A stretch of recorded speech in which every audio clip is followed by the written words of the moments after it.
Before that, the food programme. And this week, Sheila Dillon looks at how the growing demand for halal meat in Britain is prompting a change in the meat industry. The programme includes recordings of meat production inside an abattoir. We believe that the Muslims are entitled to expect that their meat has been produced to comply with the teachings of the Quran and the Prophet's traditions, peace be upon him, and so is truly halal. An excerpt from a DVD on animal slaughter that's being shown at mosques all over Britain. Part of a campaign supported and financed by a Muslim-owned meat company, hoping to convince the faithful that a new technology enables slaughterers to keep faith with religious rules while meeting the best standards on animal welfare. That matters to us all because the halal market is growing rapidly and supermarkets are dedicating more space to halal meat, keeping pace with a fast-growing Muslim population and with an increased demand from Europe and the Middle East. But it's a market that's not been well regulated, and beyond the technicalities, there are divisions within the Muslim community, though their faith, as vet and expert on halal production Halik Anil explains, has a lot to say about animal welfare. Hadith means the sayings of the Prophet, recommendations if you like. I mean, I can give a couple of examples. One is that you must use the best method available and carry out the slaughter act in the best manner. This is one. There was another one.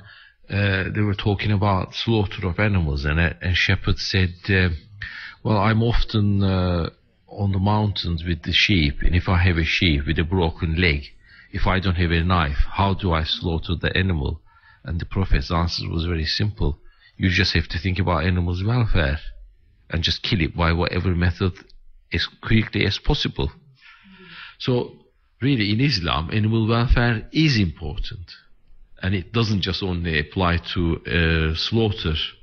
It applies to production of animals and treatment of animals. And in fact, it is regarded as a sin to mistreat animals. How that translates into producing halal meat is a contentious issue. The key principles of halal are that the animal must still be living, even if unconscious, at the time of slaughter, that the slaughter is carried out by a Muslim, and that the tasmiyah, which we'll hear in a moment, is recited. Some Muslims argue that only an animal that hasn't been stunned complies with the Muslim faith. Others, that stunned meat is acceptable.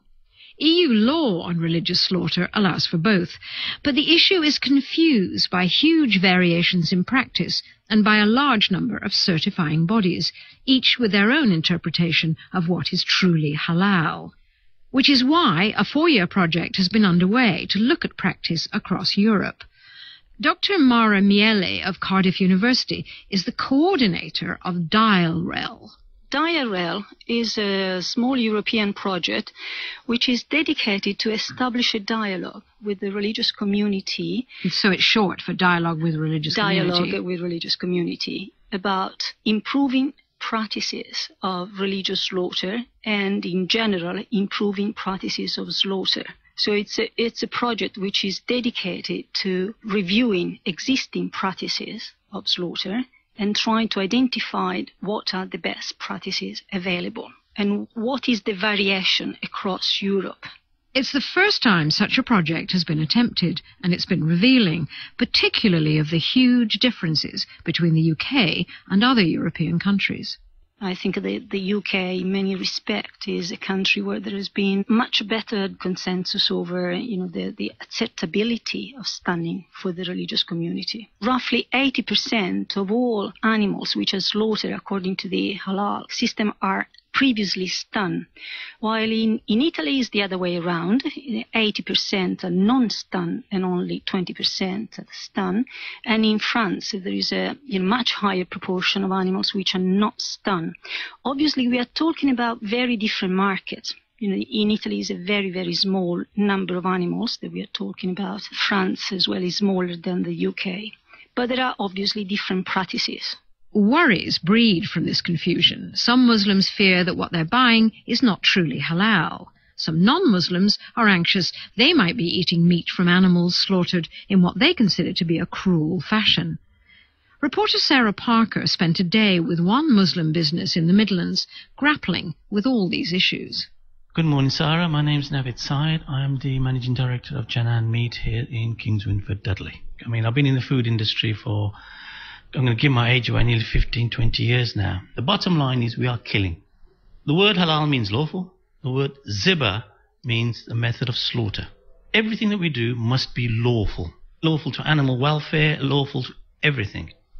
There are three methods for halal. There's a V-restrainer. When an animal is held standing on its all 4 feet, it's not stunned, the animal's throat is cut, and that animal will be left in situ for 20 seconds and then moved to the next station. That's one. The second one is described to you, which is a block method, is a table.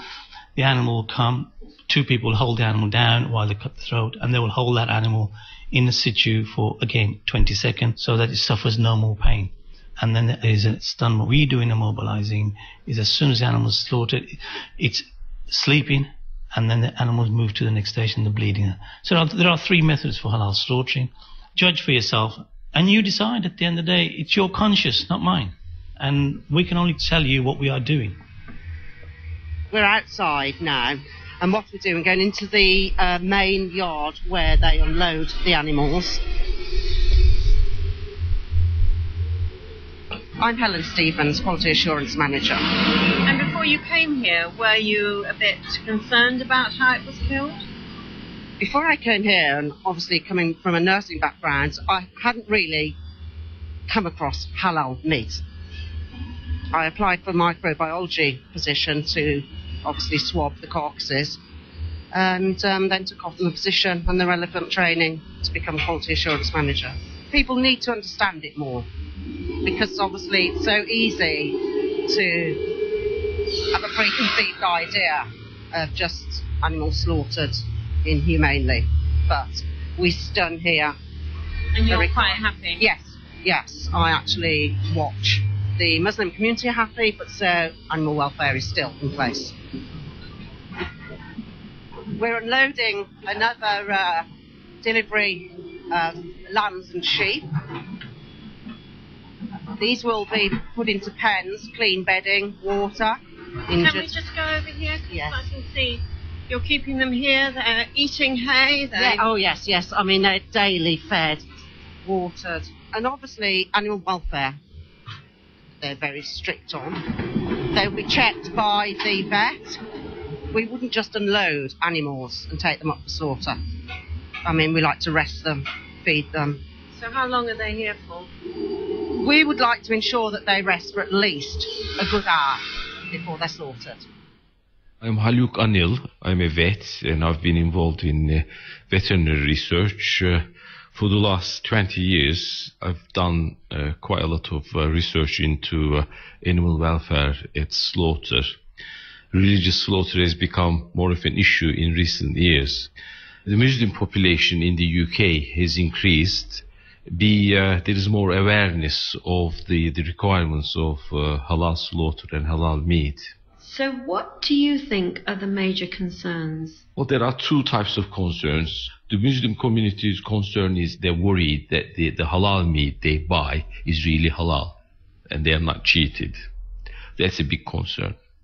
And the other one is from the general public. The general public is worried about whether they eat meat from animals that might have been killed inhumanely.